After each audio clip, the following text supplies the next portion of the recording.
ಪರಲೋಕದವುಗಳ ಕಡೆಗೆ ನೋಡುವಂತೆ ನಿಮ್ಮ ಆತ್ಮಗಳನ್ನು ವಾಕ್ಯದಲ್ಲಿ ಬಲಪಡಿಸುವ ಅನುದಿನದ ಧ್ಯಾನ. ಇಂದಿನ ಧ್ಯಾನದ ಶಿರೋನಾಮೆ ಸತ್ಯದ ಹುಡುಕಾಟದಲ್ಲಿ. ಈ ದಿನದ ಸತ್ಯವೇದದ ವಾಕ್ಯ: ಆದರೂ ದೇವರ ಸ್ಥಿರವಾದ ಅಸ್ತಿವಾರವು ನಿಲ್ಲುತ್ತದೆ, ಅದರ ಮೇಲೆ ತನ್ನವರು ಯಾರೆಂಬುದನ್ನು ಕರ್ತನು ತಿಳಿದಿದ್ದಾನೆಂತಲೂ ಕರ್ತನ ನಾಮವನ್ನು ಹೇಳಿಕೊಳ್ಳುವವರೆಲ್ಲರೂ ದುರ್ಮಾರ್ಗತನವನ್ನು ಬಿಟ್ಟು ಬಿಡಬೇಕೆಂತಲೂ ಲಿಪಿಯುಂಟು. 2 ತಿಮೋಥೆಯನಿಗೆ 2ನೇ ಅಧ್ಯಾಯ 19ನೇ ವಚನ. ಪರಿಶುದ್ಧಾತ್ಮನ ಸುರಿಸುವಿಕೆಗಾಗಿ ಪ್ರಾರ್ಥಿಸಿರಿ ಮತ್ತು ಅದು ನಿಮಗಾಗಿ ಇರುವುದೆಂದು ನಂಬಿಕೆ ಇಡಿರಿ.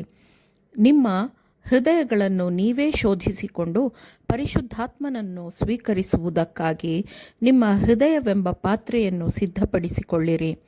ನಿಮ್ಮ ಪ್ರಸ್ತುತವಾದ ಸ್ಥಿತಿ ಅಥವಾ ಅನುಭವದಿಂದ ತೃಪ್ತರಾಗಿರಬೇಡಿರಿ. ಸತ್ಯವೆಂಬ ಗಣಿಯಲ್ಲಿ ಈಟಿಯ ಕೊಳವೆಯನ್ನು ಹೆಚ್ಚು ಹೆಚ್ಚು ಆಳವಾಗಿ ಹಾಕಿಕೊಂಡು ಹೋಗಬೇಕಿದೆ. ಆದಾಮನು ಆಜ್ಞೆಯ ಉಲ್ಲಂಘನೆ ಮಾಡಿದ್ದರಿಂದ ಕಳೆದುಕೊಂಡ ಸ್ವಭಾವಕ್ಕಿಂತಲೂ ಮಿಗಿಲಾದ ಗುಣಸ್ವಭಾವವನ್ನು ಹೊಂದುವುದು ಕ್ರಿಸ್ತನಲ್ಲಿ ನಂಬಿಕೆ ಇಡುವ ಪ್ರತಿಯೊಬ್ಬ ಕ್ರೈಸ್ತನಿಗೂ ಇರುವ ಅನುಗ್ರಹವಾಗಿದೆ. ನಂಬಿಕೆಯಿಂದ ಮಗನನ್ನು ನೋಡಿ ಮಗನನ್ನು ನಂಬುವವನು ದೇವರ ಆಜ್ಞೆಗಳಿಗೆ ವಿಧೇಯನಾಗಿರುತ್ತಾನೆ ಮತ್ತು ಆ ವಿಧೇಯತೆಯ ಮೂಲಕ ಆತನು ನಿತ್ಯ ಜೀವವನ್ನು ಕಂಡುಕೊಳ್ಳುತ್ತಾನೆ. ನೀವು ಬಂಡೆಯನ್ನು ಆಳವಾಗಿ ಅಗೆದು ಅಲ್ಲಿ ನಿಮ್ಮ ಮನೆಯನ್ನು ಕಟ್ಟದ ಹೊರತು ನಿಮ್ಮ ಧಾರ್ಮಿಕ ಮನೆಯ ಅನುಭವವು ದೃಢವಾಗಿರುವುದಿಲ್ಲ. ಸೈತಾನನ ಕೆಲಸಕ್ಕೆ ಒಳಪಡುವ ಮನುಷ್ಯರ ಮೂಲಕ ಸೈತಾನನು ಕೆಲಸ ಮಾಡುತ್ತಾನೆ. ಅವರ ಗ್ರಹಿಕೆಯ ಸಾಮರ್ಥ್ಯಗಳನ್ನು ಕುರುಡಾಗಿಸುತ್ತಾನೆ. ಸ್ವಾರ್ಥ, ನೆಮ್ಮದಿ ಮತ್ತು ಲೋಕದ ಪ್ರೀತಿಯಿಂದ ಅವರ ಇಂದ್ರಿಯಗಳು ತುಂಬಿರುವಂತೆ ಅವರ ಇಂದ್ರಿಯಗಳನ್ನು ಪಾರ್ಶ್ವವಾಯು ಹಿಡಿದ ಸ್ಥಿತಿಗೆ ತಳ್ಳುತ್ತಾನೆ ಮತ್ತು ಅವರು ಪರಲೋಕದಿಂದ ಅವರಿಗೆ ನೇರವಾಗಿ ವಿಶೇಷವಾದ ಸಂದೇಶ ಬರದ ಹೊರತು ಅವರು ತಮಗಿರುವ ಅಪಾಯಗಳನ್ನು ಗ್ರಹಿಸಲಾರರು. ಮಾನವ ಸ್ವಭಾವವು ಚಂಚಲವಾಗಿದೆ. ಮನುಷ್ಯರು ತಮ್ಮ ಗ್ರಹಿಕೆಯ ಬಲದಿಂದ ಸತ್ಯವನ್ನು ಗ್ರಹಿಸುತ್ತಾರೆ, ಆದರೆ ಲೋಕದಿಂದ ತಮ್ಮನ್ನು ತಾವು ಪ್ರತ್ಯೇಕಿಸಿಕೊಳ್ಳಲು ನಿರಾಕರಿಸುತ್ತಾರೆ. ದೇವರ ವಿಶೇಷ ಜನರಾಗಲು ಜನರು ಒಪ್ಪುವುದಿಲ್ಲ.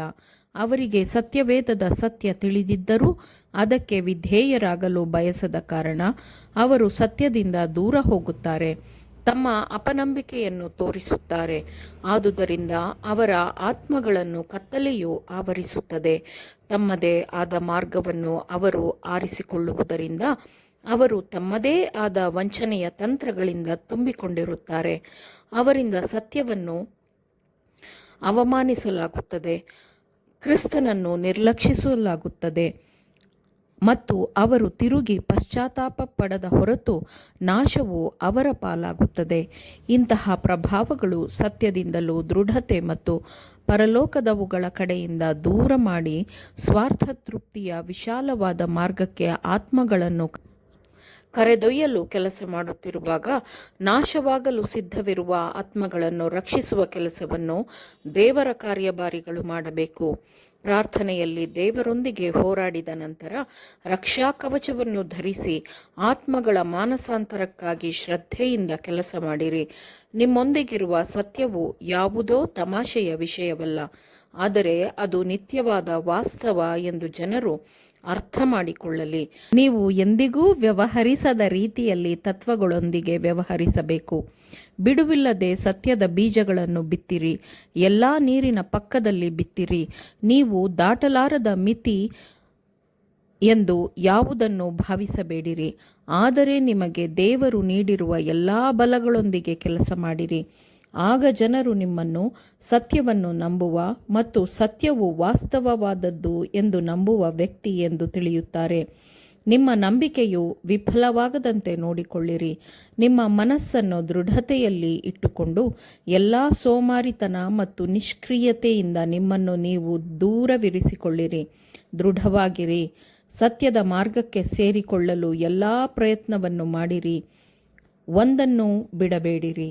ದೇವರೊಂದಿಗೆ ಕೆಲಸ ಮಾಡಿರಿ, ಎಚ್ಚರದಿಂದಿರಿ, ಪ್ರಾರ್ಥಿಸಿರಿ ಮತ್ತು ದೇವರೊಂದಿಗೆ ನಮ್ರರಾಗಿ ನಡೆಯಿರಿ. ಆಮೇನ್.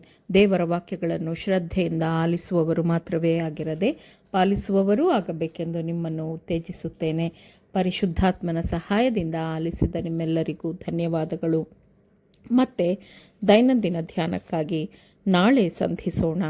ಆಮೇನ್.